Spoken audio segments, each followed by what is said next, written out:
हाँ बच्चों, पिछली वीडियो में मैंने आपको समांतर श्रेणी के कुछ क्वेश्चन बताए थे और हमने आपसे कहा था कि आपका ये जो चैप्टर है इसमें लगभग जितना नियम था हमने आपको सब बता दिया था। अब हम लोगों को बस केवल क्वेश्चन प्रैक्टिस करना है, ठीक है। देखिए उसमें मैं आज कुछ और क्वेश्चन लेकर आपके सामने उपस्थित हुआ हूँ। देखिएगा, मैंने क्वेश्चन लिखा है, थोड़ा लंबा क्वेश्चन है। एक क्वेश्चन लिखा है कि रामकली को अपनी बेटी को स्कूल में दाखिला करवाने के लिए ठीक 1 वर्ष बाद ₹5,000 की आवश्यकता होगी। उसने पहले महीने 150 रुपए की बचत की तथा प्रत्येक माह अपनी बचत ₹50 बढ़ाती गई।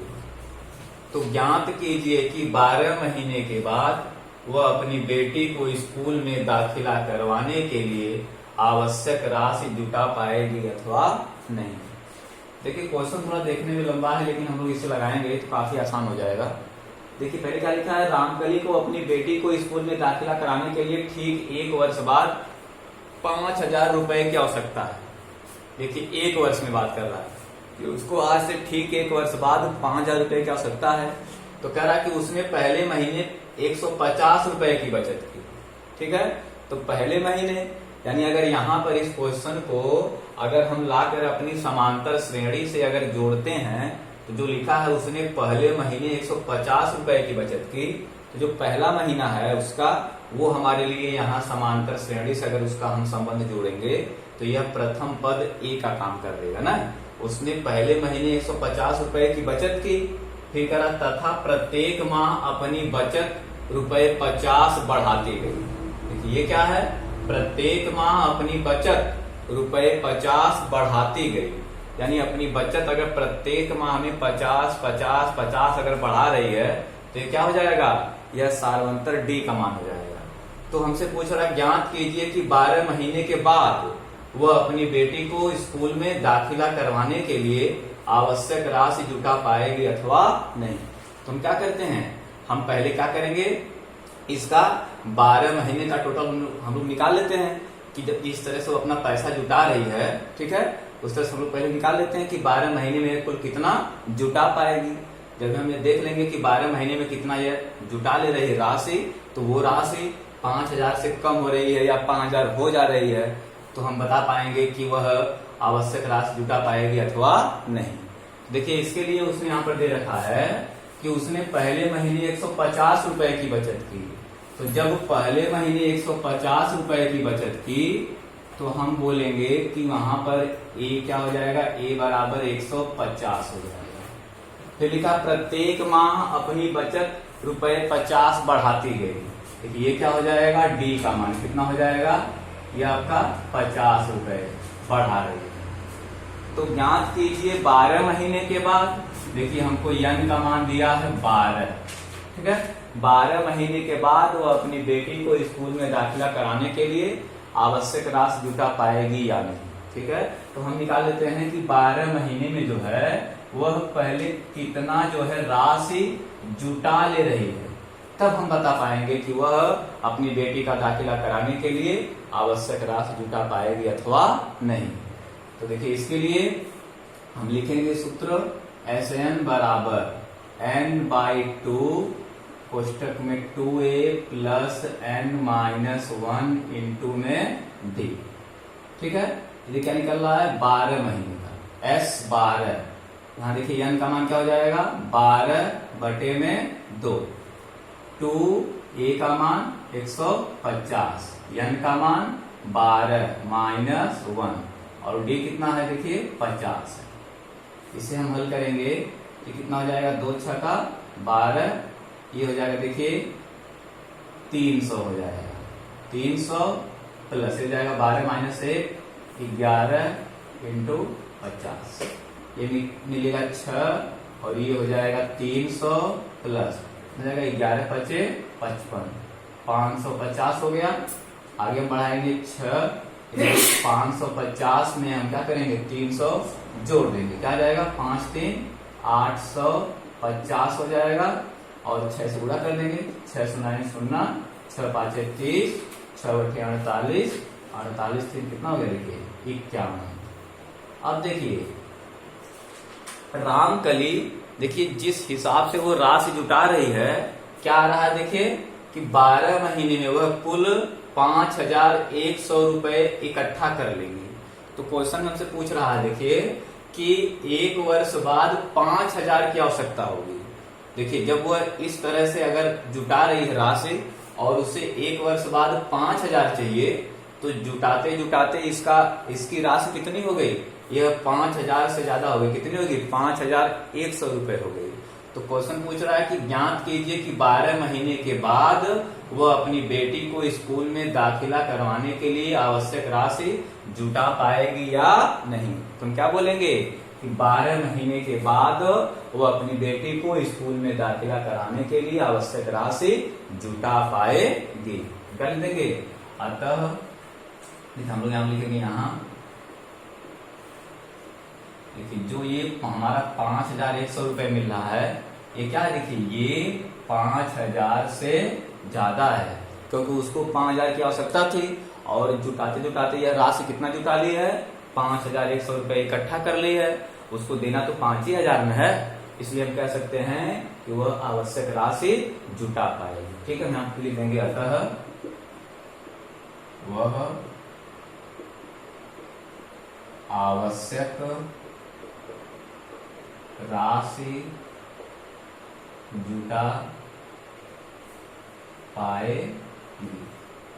देखिए क्वेश्चन रहा, हम लोग इसको पढ़ेंगे, फिर इस बार हम इसको देखेंगे कि किस तरह से इसको हम समांतर श्रेणी के संबंध से कैसे हम जोड़ें, और जोड़ करके ए का मान क्या है, डी का मान क्या है, एन का मान क्या है और क्या हमें निकालना है, हम पढ़ करके आसानी से इसे लगा सकते हैं।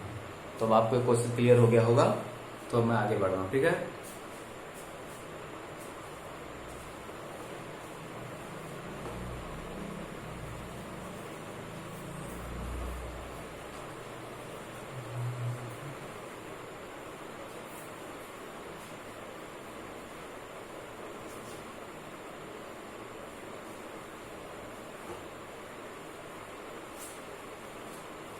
क्या ही क्वेश्चन है, मैं अगला क्वेश्चन ले रहा हूं। यदि एक समांतर श्रेणी का यमवा पद 1/n, यदि एक समांतर श्रेणी का यमवा पद 1/n तथा यनवा पद 1/m है, तथा एनवा पद 1/m है, तो सिद्ध कीजिए कि इसका m nवा पद 1 है। तो सिद्ध कीजिए कि इसका m nवा पद 1 है।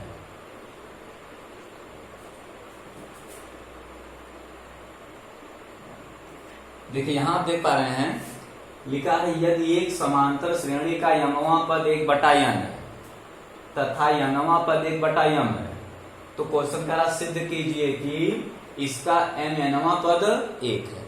देखिए हमने दे रखा है कि यमवा पद 1/n है और nवा पद 1/m है, तो हमसे कह रहा आप सिद्ध करिए, यानी जब हम लोग यहाँ पर m nवा पद इसका निकालेंगे तो वो 1 आएगा।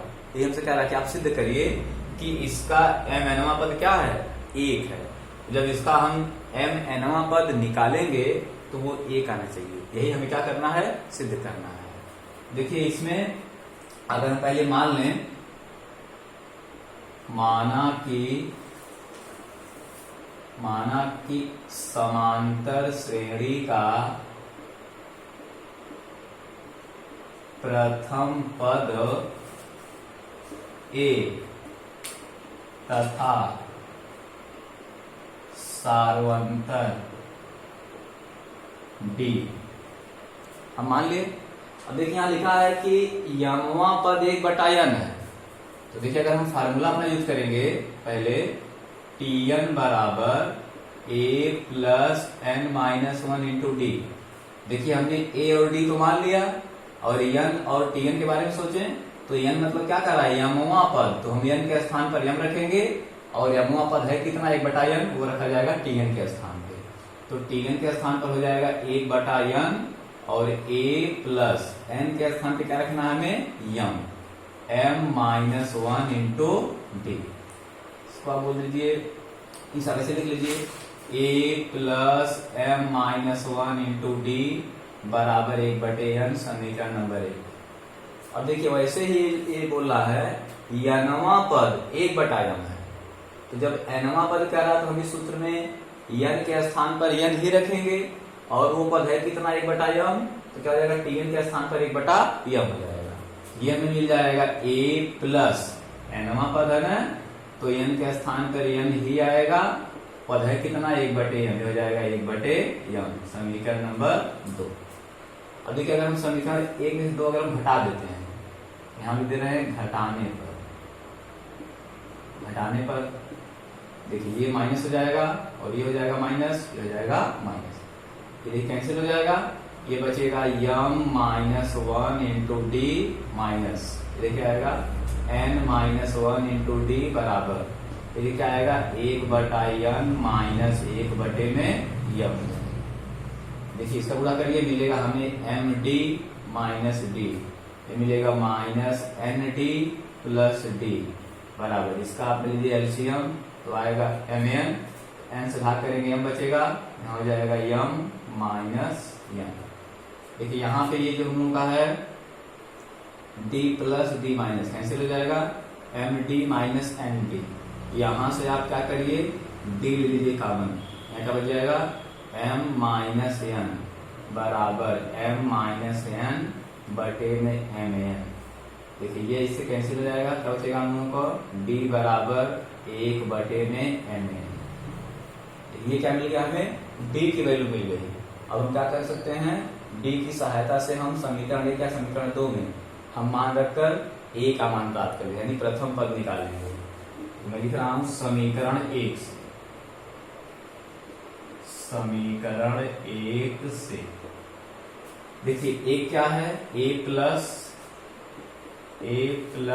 m-1 इंटू देखिए d है, तो अब मैं यहाँ रख रहा हूँ d का मान कितना है, 1/में mn, 1/mn, और कितना देखिए यहाँ पे है 1/n, ठीक है। अब a प्लस देखिए इसका गुणा एक बार इसमें हुआ तो क्या मिलेगा, m/में mn माइनस 1/में mn, क्या आएगा बराबर 1/m। यहाँ हम लोग का ये m से m कैंसिल होगा, बचेगा a plus 1/n minus 1/mn बराबर 1/में n।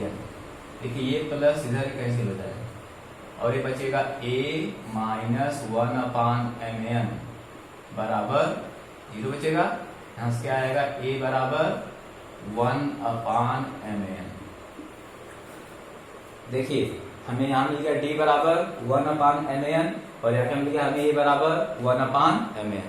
देखिए हमें a का मान और d का मान मिल गया है, तो अब हमें क्या निकालना है, देखिए mnवा पद निकालना है। तो हम उस व्यापक पद के सूत्र में अगर हम, ठीक है, n के स्थान पर mn रख देंगे तो हमें mnवा पद निकल जाएगा। तो अब देखिए मैं इसको थोड़ा मिटा रहा हूं,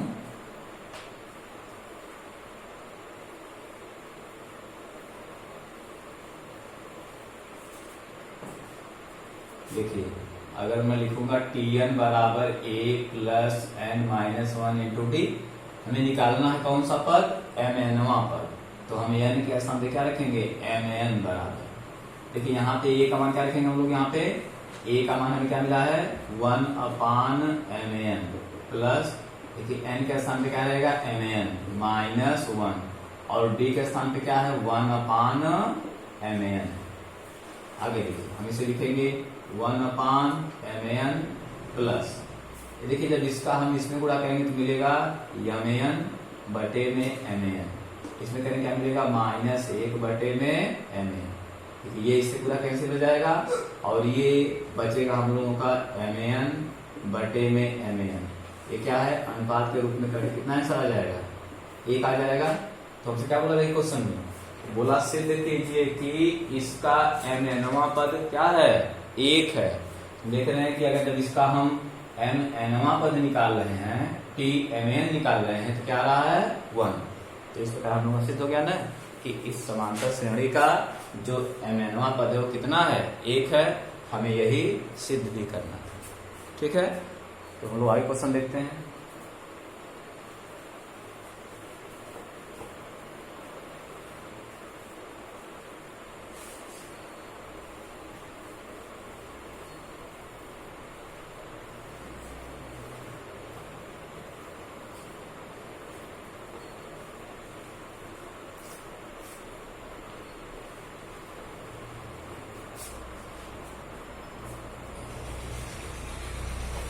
आगे देखिए क्वेश्चन है,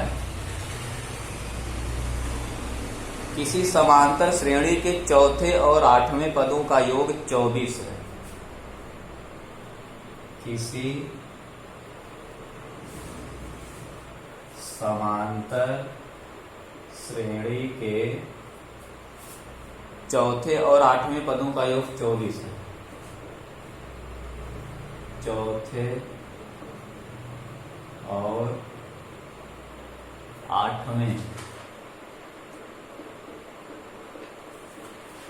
पदों का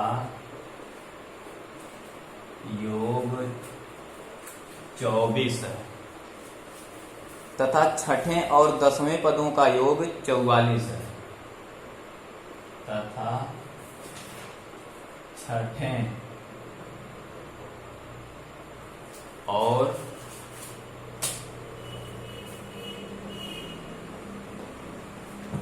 10वें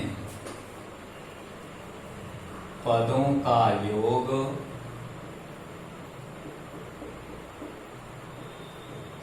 44 है। तो कह रहा है इस समांतर श्रेणी के प्रथम 3 पद ज्ञात कीजिए। क्या कह रहा है क्वेश्चन में, इस समांतर श्रेणी के प्रथम 3 पद ज्ञात कीजिए। अब ध्यान समझिएगा, कहेगा किसी समांतर श्रेणी के चौथे और आठवें पदों का योग 24 है तथा छठे और 10वें पदों का योग 44 है। तो इस समांतर श्रेणी के प्रथम 3 पद ज्ञात कीजिए। आप देखिए इसको ध्यान से, लिखा है किसी समांतर श्रेणी के चौथे और आठवें पदों का योग। देखिए यहाँ पे हमें प्रथम पद और सार्वंतर नहीं दिया है, बस केवल दिया है कि चौथे और आठवें पदों का योग 24 है। आगे दिया है छठे और 10वें पदों का योग 44 है। तो समांतर श्रेणी के प्रथम 3 पद ज्ञात करना है। तो हमको प्रथम 3 पद ज्ञात करने के लिए प्रथम पद और सार्वंतर तो चाहिए ही, और वो दिया नहीं है, इसलिए हम पहले उसी को मान लेते हैं। तो लिखेंगे माना कि समांतर श्रेणी का प्रथम पद A तथा सार्वंतर D है। क्या मान लिए हम, समांतर श्रेणी का प्रथम पद A तथा सार्वंतर D है। अब क्या लिखा है, चौथे और आठवें पदों का योग 24 है। मतलब देखिए प्रश्नानुसार हम बोलेंगे चौथे और आठवें पदों का। तो चौथा पद हम T4 बोल रहे हैं और आठवां पद हम इसको T8 बोल दे रहे हैं। इसका योग कितना है, 24 है। अब देखिए अगर हम चौथा पद निकालेंगे तो यहां हम क्या बोलेंगे, A प्लस हम क्या बोलेंगे 4 - 1 इंटू डी, यानी क्या मिल जाएगा हमें A प्लस 3D मिल जाएगा। ठीक, और देखिए यहां से अगर हम आठवां पद निकालेंगे क्या मिल जाएगा, A प्लस 7D मिल जाएगा, बराबर 24 हो जाएगा। इसे हल करेंगे तो A हो जाएगा 2A प्लस 3D और 7D कितना हो जाएगा 10D, बराबर 24। ठीक है, इसे हम आगे लिख सकते हैं A प्लस 5D बराबर 12, समीकरण नंबर 1। अब देखिएगा फिर लिखा है छठे और 10वें पदों का योग। ठीक, छठे और 10वें पदों का योग मतलब छठवां पद और 10वां पद, इसका योग कितना दिया हमें? 44 दिया। हम क्या लिखेंगे? छठवें पद को a प्लस 5d और ये 10वां पद क्या लिखेंगे हम? a प्लस 9d बराबर 44। ठीक है, अब देखिए इसे हल करेंगे तो हो जाएगा 2a प्लस 9 5 14d बराबर 44। देखिए अगर इसे हम और छोटा कर दें तो मिल जाएगा a प्लस 7d बराबर 22, समीकरण नंबर 2। अब हम समीकरण 1 और 2 को हल करके a और d का मान निकाल लें। देखिए समीकरण 1 क्या है? हम लिख सकते हैं समीकरण 1 और 2 से। समीकरण 1 व समीकरण 2 से एक क्या है? देखिए a प्लस 5d बराबर 12 और 2 है a प्लस 7d बराबर 22। ठीक है, देखिए अगर मैं घटा देता हूं तो ये माइनस हो जाएगा, ये माइनस, ये हो जाएगा माइनस, ये कितना आएगा? ये देखिए 0 हो जाएगा, 5d माइनस 7d हो जाएगा माइनस 2d बराबर, ये कितना आ जाएगा? माइनस 10 हो जाएगा। यहाँ देखिए हम d का मान निकालेंगे, कितना आ जाएगा? ये 5 आ जाएगा। क्या आ गया हम ऊपर? d बराबर 5 आ गया। ठीक है, अब देखिए यहां से अगर हम d का मान समीकरण 1 में रख देते हैं, हमें मिल जाएगा a का मान। लिखिए समीकरण 1 से, समीकरण 1 से देखिए a क्या है? a प्लस 5d बराबर 12 है, तो a हो गया प्लस 5, d का मान क्या रखेंगे हम? 5 हो जाएगा बराबर 12। यहां से मिलेगा a प्लस ये 5 बचे 25 हो जाएगा बराबर 12, आ जाएगा a बराबर 12 माइनस 25, या कितना आ जाएगा हम लोग का? ये माइनस 13। देखिए हमें क्या मिल गया? d बराबर 5 मिल गया और a बराबर माइनस 13 मिल गया। जब हमें प्रथम पद मिल गया और सार्वंतर मिल गया तो अब हम इस श्रेणी के प्रथम क्या पूछा है? इस समांतर श्रेणी के प्रथम 3 पद ज्ञात कीजिए। तो अब हम पहला, दूसरा और तीसरा पद निकाल सकते हैं। कैसे? देखिए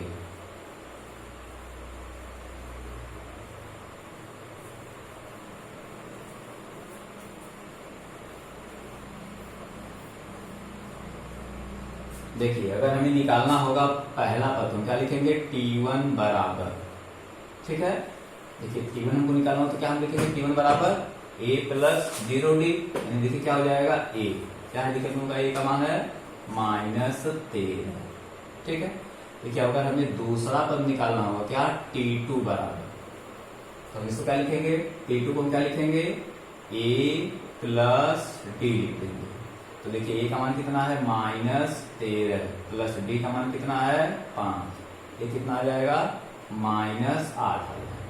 देखिए अगर हम तीसरा पद निकालेंगे t3, क्या मिलेगा हम लोगों को? a plus 2d। ठीक है, और a का मान क्या होगा? माइनस 13, a का मान प्लस 2 और d का मान कितना है? 5। आगे हम हल करेंगे तो माइनस 13 प्लस कितना हो जाएगा? 5 दूनी 10, तो कितना आ जाएगा हम लोग का? माइनस 3। तो पूछा हमसे कि इस समांतर श्रेणी के प्रथम 3 पद ज्ञात कीजिए। शुरू से पहला, दूसरा और तीसरा पद निकालना था। तो यहाँ क्या मिल गया? पहला पद माइनस 13 और दूसरा पद कितना मिल गया? माइनस 8 और तीसरा कितना मिल गया हमें? माइनस 3। ठीक है, तो इस तरह से आज ये इतने क्वेश्चन मैंने आपको बताया, और भी क्वेश्चन मैं लेकर आपके बीच उपस्थित होऊंगा। आज के लिए बस इतना ही, बहुत बहुत धन्यवाद।